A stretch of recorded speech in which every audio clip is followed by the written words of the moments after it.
as promised, here's part 2 of the federal jail in Brooklyn faces a string of sexual assault cases. This is an article written about the prison that Warden Quayy, Herman Edward Quayy III, this is what is happening at the prison that is under his leadership.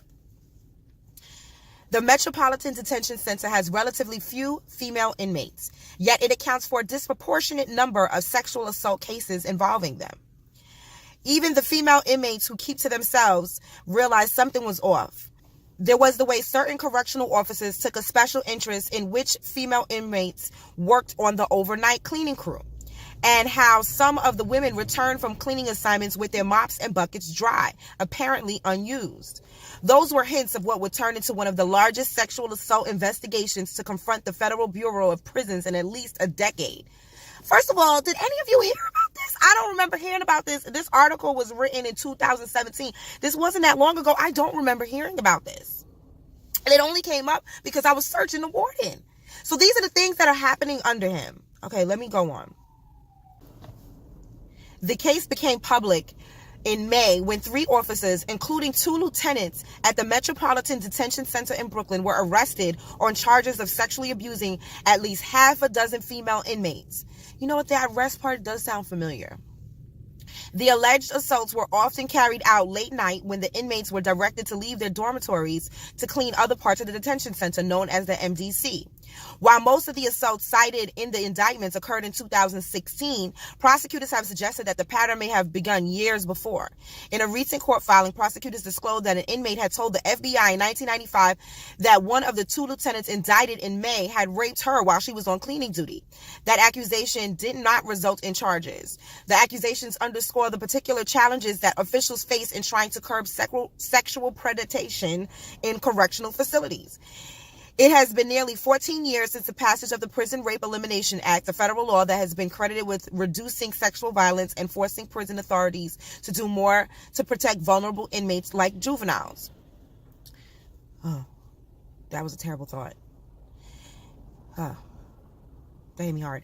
In interviews and correspondence, women who have been incarcerated at the MDC pointed to a striking gender dynamic that they say contributes to the likelihood of sexual assault.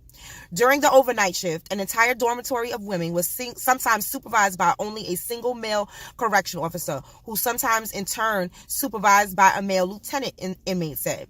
They're just asking for trouble, said Catherine, I can't read her last name, a former inmate who was sexually assaulted in 2007 by a former MDC guard who had returned to work there as a counselor and who was later convicted of the crime. Damn. In the middle of the night, it was just men. The women interviewed noted that the female inmates were often assigned to cleaning duty in the middle of the night. That's because the jail is overwhelmingly male. Of the roughly 1,800 inmates usually there, women typically account for between a few dozen and more than 150. To minimize contact between male and female inmates, the correction staff tended to let women out of the dormitories for cleaning assignments at odd hours when men were locked in their units.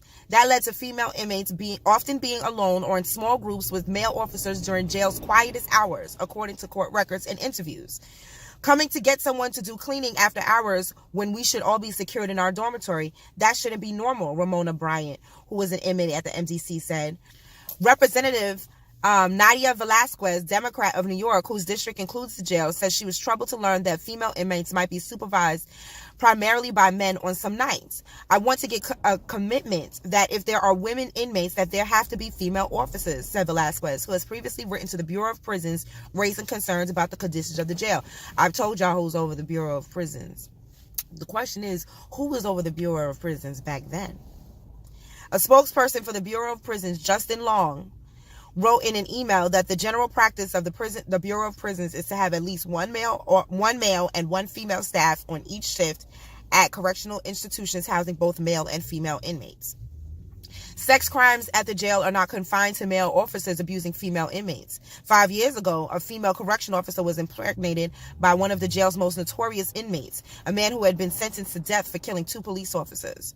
Research has found that nationwide female employees, while a smaller share of that personnel at correctional institutions, are disproportionately involved in sexual misconduct with inmates. Jeez Louise. But the number of sexual assaults reported by the relatively small number of women held in at the MDC is striking, pointing the problem may be larger than statistics kept by Bureau of Prisons can indicate. In June report, the Bureau of Prisons stated that in 2016 there were 3 substantiated cases on staff on inmate sexual misconduct across more than 100 jails and prisons. Yet prosecutors from the United States Attorney Office in Brooklyn claimed that at least that number of women were sexually abused by staff members in 2016 at the Metropolitan Detention Center alone. God, this is what's going on under his leadership. And he still has a job. Getting paid good money. Look that up. The warden of the jail, Herman Quayy, did not respond to interview requests.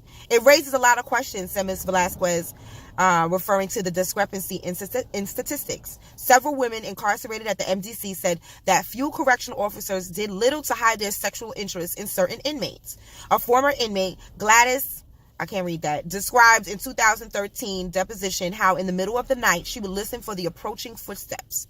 I would jump out of bed, Ms. Sanchez said, after she once awoke to a jail staff member touching her breasts.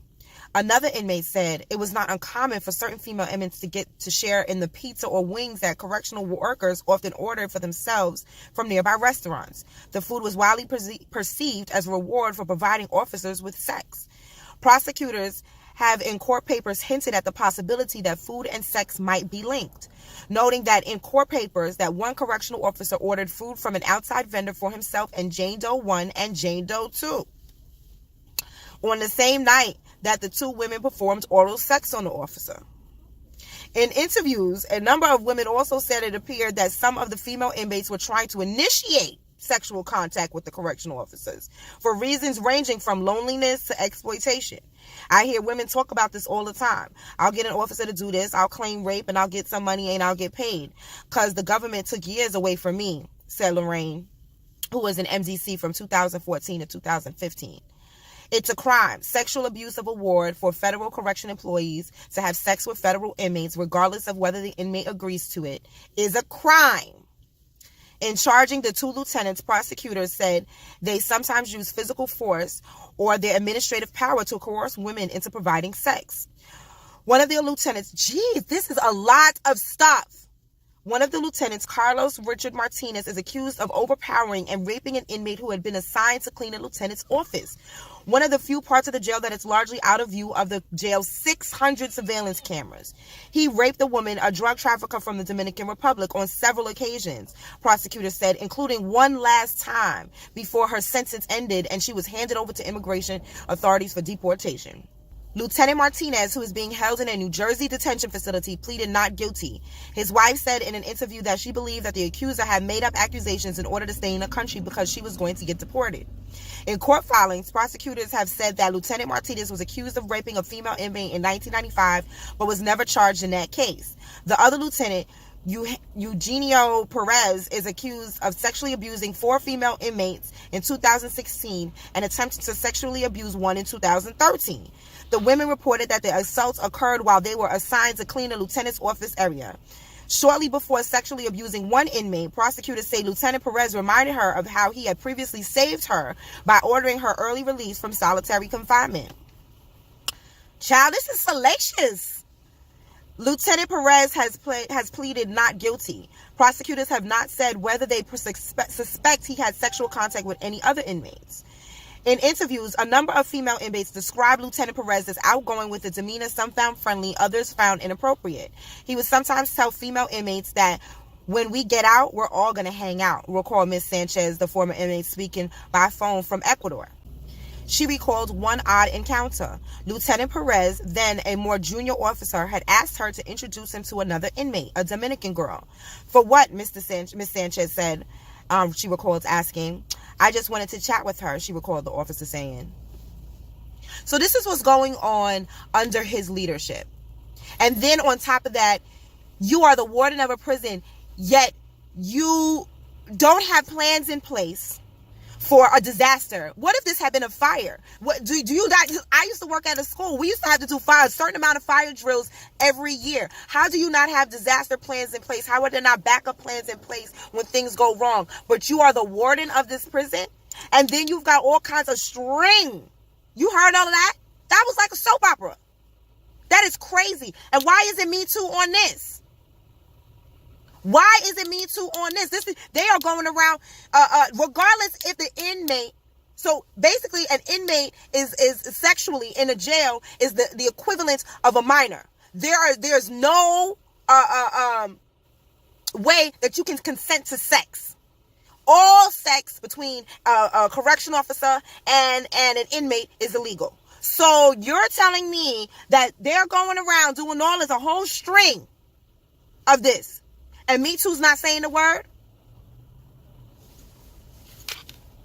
What if this was a purge experiment?